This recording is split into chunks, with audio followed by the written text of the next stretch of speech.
Olá, tudo bem? Então, como ficou combinado com você, vamos neste encontro de hoje dar continuidade às figuras de linguagem. Falamos especificamente no vídeo passado sobre metáfora e metonímia, porque são as duas figuras mais importantes que nós temos entre todas elas. E hoje daremos continuidade com enfoque de mais 4 outras para fechar as chamadas figuras de palavra. Quer dizer, metáfora, metonímia, hoje você vai ver comparação, catacrese, sinestesia, antonomásia, e aí vamos fechar as chamadas figuras de palavra. E é bom você entender direitinho porque essas figuras são chamadas de palavra. Aliás, a divisão das figuras de linguagem, de palavra, pensamento, figuras sonoras, tudo tem um motivo de ser. As de palavra, que são essas com as quais estamos trabalhando e que vamos hoje fechar com você, são aquelas que trabalham a palavra mesmo em si. Por exemplo, a comparação é a comparação entre duas palavras, dando um significado maior para a segunda. A metáfora, comparação também, sem termo de comparação, fazendo com que a segunda palavra alce voo extremamente significativo no mundo poético. Então, são chamadas figuras de palavra porque você trabalha a palavra mesmo em si. Óbvio que todas as figuras de linguagem trabalham a palavra, mas a classificação delas está exatamente naquilo que você enfoca mais. Por exemplo, quando eu for falar com você sobre as figuras sonoras, você vai ver que é a palavra trabalhada quanto ao aspecto som, aquela prioridade sonora para dar beleza poética, para dar musicalidade. Então, as figuras de palavra não deixam de trabalhar com a palavra, todas trabalham, óbvio. Então, a classificação é quanto ao predomínio daquilo que enquadra determinado grupo de figuras, combinado? Hoje vamos, então, começar, veja que eu começo aí a partir do número 8, né, e vou até o número 11. 8, 9, 10 e 11, são 4 figuras que vou enfocar. Começando aí com a comparação. Eu digo que começo no número 8 porque no nosso encontro passado fomos do 1 ao 7. Então, na continuidade, eu começo do 8 ao 12, sendo que o 12 é um questionamento que eu quero sempre fazer ao final de cada encontro, para que você entenda bem o que é cada coisa que estamos trabalhando, né? Para que você se inteire bem, para que você passe a entender o porquê das coisas, que é a minha maior preocupação nos nossos encontros. Então, aí vem agora, no número 8, a comparação. Quer dizer, você já viu que a metáfora é uma comparação, só que é uma comparação que não usa termo de comparação. Isso faz com que o segundo termo ganhe um poder extremamente grande, até maior do que a simples comparação, que pode ser também chamada de símile. Por isso que está aí para você. A comparação consiste, acompanha comigo aí a leitura, né, em aproximar dois termos que se identificam, ligados esses termos, né, por conectivos comparativos explícitos, ou seja, escritos. Esses conectivos são como, tal qual, tal como, que nem. Quer dizer, são elementos estruturantes da comparação explícita. Então, a grande diferença entre a comparação apenas e a metáfora é que a metáfora é uma comparação sem termo de comparação, como você já viu. E a comparação é uma comparação com o uso de termos, de conectivos de comparação explícita, né? Como esses que estão aí para você. Então, quando eu digo, por exemplo, dizem que os filhos costumam ser tais quais os pais, eu claramente estou comparando os filhos aos pais, usando o termo de comparação tais quais. Aliás, você já viu o emprego desse tal qual, tem um vídeo meu explicando, né? que este conjunto se compõe da primeira parte, que é o tal, e da segunda parte, que é o qual. Então, o tal concorda com a primeira parte e o qual concorda com a segunda. Então, como as duas partes são plurais, filhos e pais, por isso que ficou na forma tais quais. Jamais você poderia falar, por exemplo, dizem que os filhos costumam ser tal qual os pais. Nada feito. Tais quais. Né? O tais combinou com filhos e o quais com pais. Você já viu um vídeo específico sobre isso. O importante é você observar que isso é uma comparação, uma vez que se empregou aí o termo comparativo, tal qual, na forma plural. O segundo exemplo, lá da música Divina Comédia Humana, né, do Belchior, quando ele diz aí, estava mais angustiado que um goleiro na hora do gol, para mostrar aquele clima, né, das relações humanas, no caso, relação amorosa, e aquela complexidade que envolve esse setor. Ele diz que estava mais angustiado que um goleiro na hora do gol.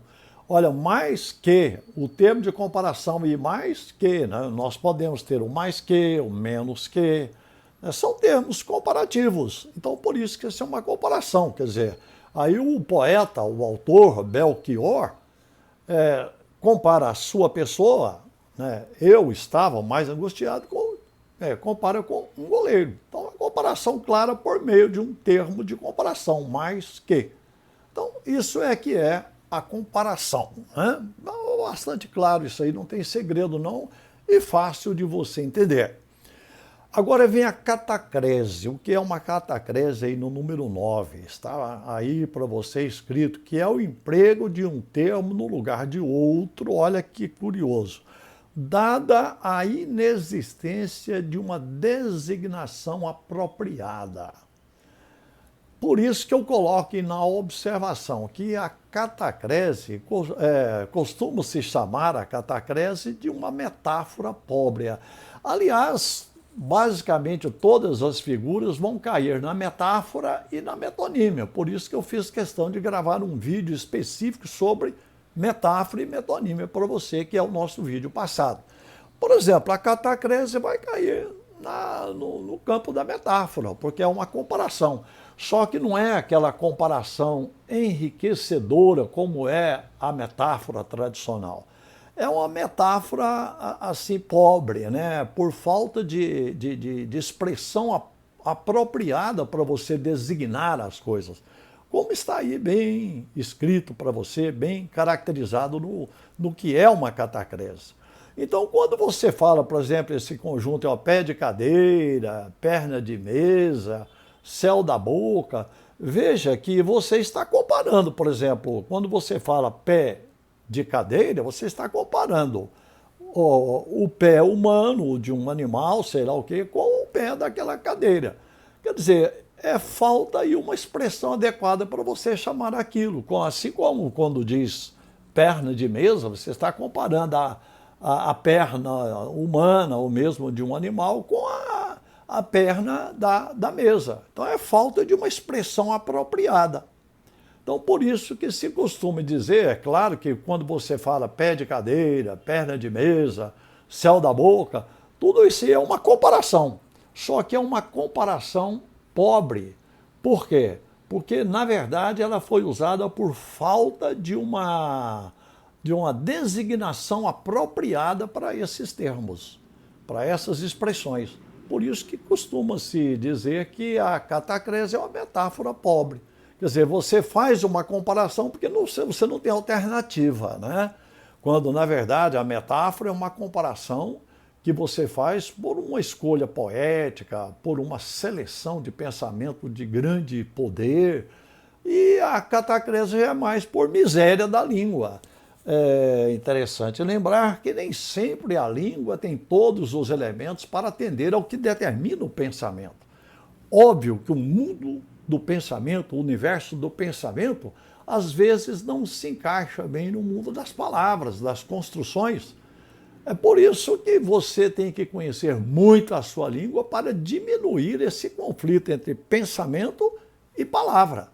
Tendo domínio da língua, você indiscutivelmente vai muito mais poder encaixar o mundo do pensamento no mundo das palavras. Imagina que não tem domínio de língua.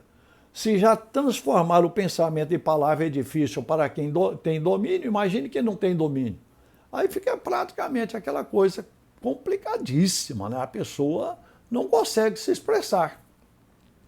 Então, aí o quarto exemplo, veja só nessa sequência aí da catacrese. Ao pé da montanha, um rústico barco descia vagarosamente o leito do rio. Veja aí, por exemplo, ó, pé da montanha, olha a catacrese, é falta de uma expressão adequada. Assim como quando você diz que o barco descia o leito do rio, o leito é cama, né? Mas aquele local por onde o rio escorre, chama-se leito por falta de uma estrutura, uma palavra, uma expressão adequada. Então aí, pé da montanha, leito do rio, você tem a presença da catacrese, que é essa metáfora um pouco pobre, né? No número 10, vamos trabalhar aí a sinestesia. Olha o que diz aí para você, que é a fusão harmônica, né? É a fusão harmônica de pelo menos 2 dos 5 sentidos que temos. Quer dizer, quais são os 5 sentidos? Olfato, visão, paladar, os 5 sentidos que nós temos, que nos permitem ter contato assim, até certo ponto extra, às vezes até extra, com o mundo das palavras, com o mundo dos significados. Os sentidos, né? Visão, audição, paladar, tato, olfato, esses 5 sentidos que nós temos são importantíssimos. E quando você mistura esses 5 sentidos, usando um, na verdade, para substituir o outro, você tem a sinestesia. A palavra sinestesia, inclusive, ao pé da letra, significa isso. Ó. Esse sin que você tem em sinestesia é o sin que você tem na palavra sintaxe, que eu já expliquei, que significa harmonia, né? É o sin da palavra simpatia, que quer dizer harmonização. E esse estesia, de sinestesia, estesia quer dizer sensação, percepção. Então, quando você fala sinestesia, significa as suas sensações em harmonia, que são os sentidos. Quando os sentidos se harmonizam, podendo um ser empregado no lugar do outro. Então, sinestesia significa um conjunto, uma harmonia das suas sensações. É exatamente o emprego dos sentidos. Por isso que você tem, por exemplo, uma palavra como anestesia, que tem esse estesia que está aí, ó. O que é anestesia? An quer dizer sem, ausência, negação. Estesia, sensação, percepção. Você, quando está anestesiado, você não tem percepção de nada. Você fica sem percepção. E sinestesia é isso, é o conjunto das percepções, que são os sentidos que nós temos. Então aí, por exemplo, você tem, eu citei para você 2 exemplos que deixam isso bem claro e depois vem uma observação para complementar. Quando eu digo, vejo daqui o cantar dolente de uma juriti e procuro dela me aproximar para maior apreciação. Quer dizer, eu vou apreciar o cantar da juriti. Mas quando eu digo para você, vejo daqui o cantar, olha, cantar trabalha com a audição e ver é visão. Então você misturou visão com audição. Mas dada essa harmonia que os sentidos podem permitir entre si, você usou a visão em conexão com a audição e fez essa construção bonita, bem sucedida. Vejo daqui o cantar de uma juriti, o cantar dolente de uma juriti. Você vê o cantar, isso fica chique, fica bonito, né? Os 2 sentidos se harmonizam para formar uma frase de um cunho bastante poético até, né? E você vai ter isso também no segundo exemplo. Ó. De meu quarto eu ouvia uma doce música que vinha vindo não sei de onde. Olha, eu ouvia uma doce música. Olha, eu ouvi a música, tudo bem. Mas doce, então, ouvir, audição. Doce já é paladar. Então você misturou aí o paladar com a audição, né? Você usou dois sentidos harmônicos. Mas tudo bem, veja que isso é altamente aceitável dentro da língua e amplia o significado daquilo que você quer, amplia mais, dá mais cunho poético, né? Então aí, nesse caso, você misturou a audição com a gustação, né? Não é isso? A audição com a gustação, doce e ouvir, né? Doce o seu paladar e ouvia a sua audição. Audição e paladar, não é isso? A gustação que você misturou aí, né? E aí vem essa observação. Considera-se também como sinestesia a fusão de sensações físicas, que são os 5 sentidos nossos, com sensações psicológicas. Então, a sinestesia também ocorre não só pela harmonia entre os sentidos, mas também dos sentidos com coisas psicológicas, espirituais até certo ponto. Aí, por exemplo, coração nenhum deve deixar-se possuir por ódio amargo. O prejuízo é maior para quem odeia. Aliás, você não deve ter ódio no seu coração, porque o principal prejudicado é você mesmo, né? A gente sabe bem isso, não vale a pena ter ódio no coração. Mas veja aí que detalhe interessante, quando você diz coração nenhum deve deixar-se possuir por ódio amargo. Olha, ódio amargo. Ódio é de caráter o quê? Espiritual, psicológico. E amargo já é um dos sentidos nossos. Então você misturou aí um sentido, que no caso é representado pelo amargo, que é o aspecto gustativo, né? E o ódio, que é de caráter espiritual. Então isso é também uma sinestesia. Quer dizer, você não misturou dois sentidos, mas um sentido que é de caráter físico com de caráter psicológico, que é ódio. Isso também é considerado sinestesia. Como no outro exemplo, veja só, quando eu digo invadiu-me de repente uma alegria ruidosa, a alegria ruidosa, ruidoso é som, né? Aí você trabalha com aspecto auditivo, som, né? Mas alegria já é coisa de espírito, então você misturou uma sensação física com uma sensação psicológica, espiritual, que é alegria. Isso também é sinestesia, é bom você saber. Muita gente não sabe isso. O pessoal acha que a sinestesia é só quando há combinação dos sentidos. Não, não apenas. Pode ser também dos sentidos com aspectos psicológicos, como você acabou de ver. Aí vem agora no número 11 a famosa antonomásia, que é a substituição de um nome próprio por qualidade, atributo ou circunstância que individualiza, notabiliza o ser ou coisa. Então, muitas vezes a pessoa fica tão famosa que a fama dessa pessoa passa a representar por uma expressão a própria pessoa.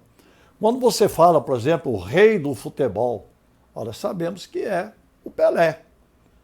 Então veja, rei do futebol é exatamente uma antonomásia. Tá bem? Quer dizer, você usou um atributo que o cara adquiriu pela fama, pelo trabalho dele, para substituir o próprio nome. Então isso é antonomásia. Quando você diz aí, por exemplo, ó, indo a Ouro Preto, olha o primeiro exemplo, não deixe de conhecer de perto o trabalho do Aleijadinho. Ora, Aleijadinho é exatamente um substituto do nome, que é o nome desse famoso arquiteto lá das obras mineiras, acima de tudo, em Minas Gerais, né? Esse Aleijadinho ficou famosíssimo. Quem vai lá tem a vários locais, né, que você for em Minas Gerais, você vai ter trabalho do Aleijadinho. Mas ele tinha uma deficiência física, você sabe, inclusive os olhos bem para fora, quer dizer, ele tinha uma exoftalmia, né? os olhos bem esbuducados, e ele tinha deformidade, ele era todo complicado fisicamente, por isso que passou a ser chamado de Aleijadinho. Então, quer dizer, você substituiu o nome dele, porque o nome dele é Antônio Francisco Lisboa, não é? Você substituiu por uma característica que ele tinha, que é a deficiência física, ele ficou famoso por isso. Então, você substituiu o nome próprio por um atributo que foi caracterizador desse cidadão dentro do seu trabalho artístico, dentro da sua arquitetura, né? Arquitetura, incluindo a escultura, né? Ele era tudo isso aí.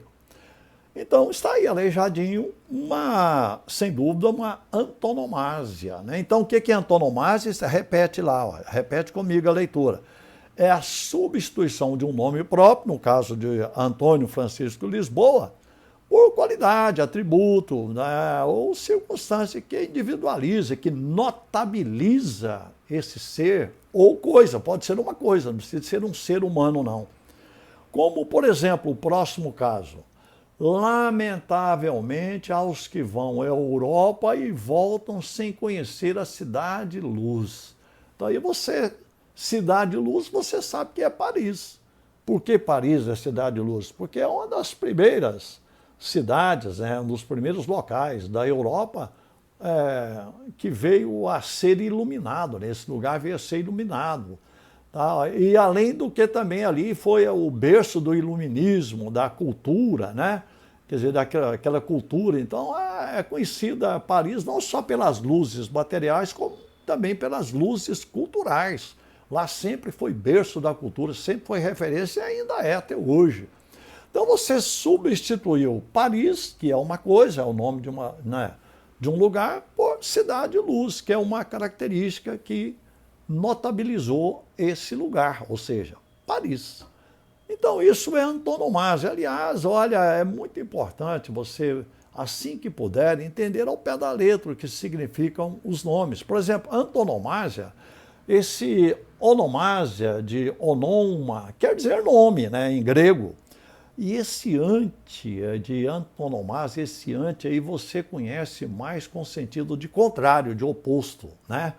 Por exemplo, antidemocrático, antissocial, mas o ante, em algumas palavras, ele pode significar substituto, em lugar de. Você vai ter, por exemplo, esse ante com o sentido de antonomásia. Então, o que é antonomásia?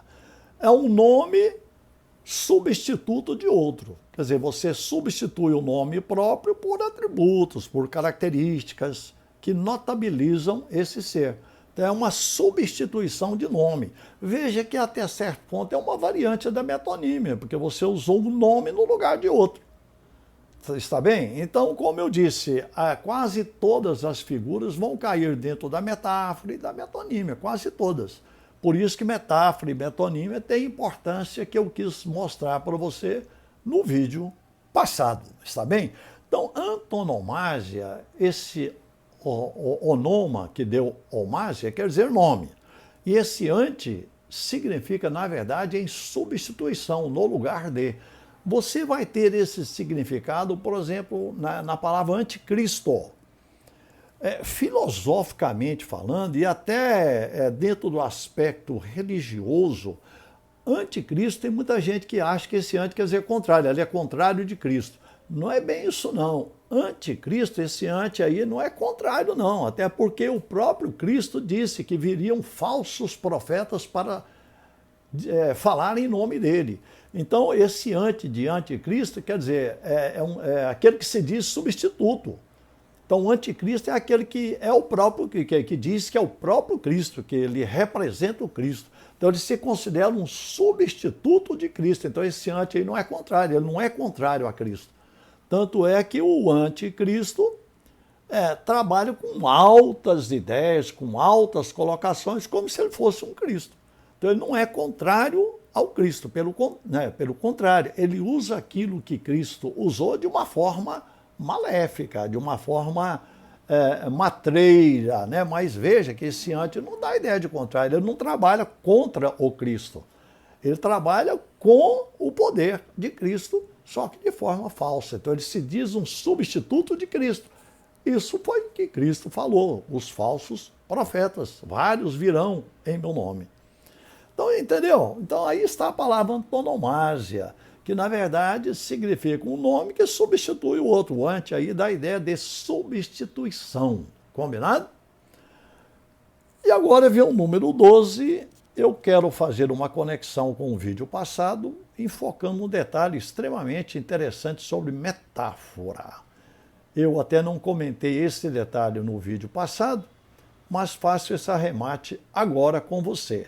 Eu pergunto aí, um questionamento aí para você. A metáfora permite, obriga a presença de todos os termos de comparação ou pode haver um termo da comparação que seja elíptico na metáfora? Porque você viu, né, nos exemplos que mostrei no meu encontro passado com você, eu usei sempre dois termos da comparação metafórica. E não dei nenhum exemplo, por isso que eu faço questão de complementar aqui com você. Eu não dei nenhum exemplo de uma metáfora com um termo elíptico, mas isso pode existir. E eu trago para você mais do que nunca esse exemplo aí da música Cavalgada, da letra Cavalgada de Roberto Carlos, né? Essa música é uma composição de Roberto Carlos e Erasmo Carlos. O Erasmo Carlos era mais letrista, né? E o Roberto era mais de colocar música. Mas essa letra e os dois fizeram em conjunto, Cavalgada. E aí você vai ver exatamente o que diz a letra. Olha o que o Roberto Carlos fala. Essa música ele gravou aí na década de 70, no final da década de 70, aí nos idos de 1977, se não me engano, no auge da sua testosterona, Roberto Carlos, né? No auge da sua juventude ainda, né? Então, olha o que ele diz aí, ó. Vou cavalgar por toda a noite. Eu coloquei aí para você a primeira estrofe. Eu não coloquei a poesia inteira. Mas eu quero, inclusive, colocar ao final deste nosso encontro, como um adendo, um vídeo meu cantando essa música com o meu irmão. O meu irmão, daqui a pouco eu comento com você. Mas está aí, olha, vou cavalgar por toda a noite, por uma estrada colorida, usar meus beijos como açoite e a minha mão mais atrevida. Vou me agarrar aos seus cabelos para não cair do seu galope. Vou atender aos meus apelos antes que o dia nos sufoque. Você acha que essa cavalgada aí essa cavalgada comum, a palavra cavalgada aí está usada no sentido de você andar a cavalo, naturalmente, pegar um quadrúpede, uma potranca, montar nessa potranca e sair passeando? Não, essa cavalgada aí é uma relação sexual.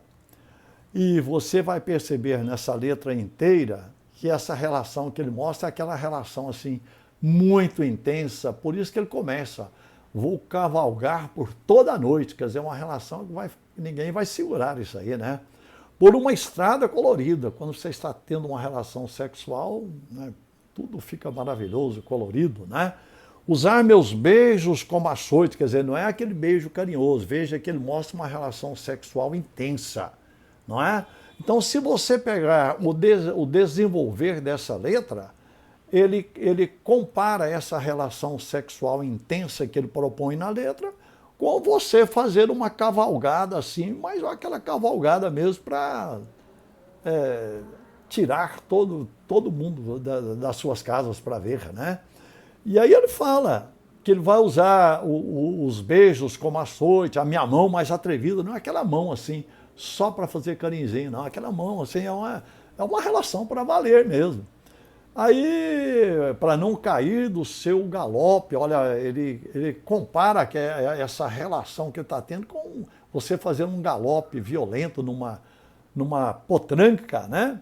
Vou atender aos meus apelos antes que o dia nos sufoque. Então, está aí, você tem uma poesia de Roberto Carlos completamente metafórica, fazendo uma comparação entre uma cavalgada bastante intensa num animal com essa cavalgada em forma de relação sexual que ele transforma aí na sua poesia. Está bem?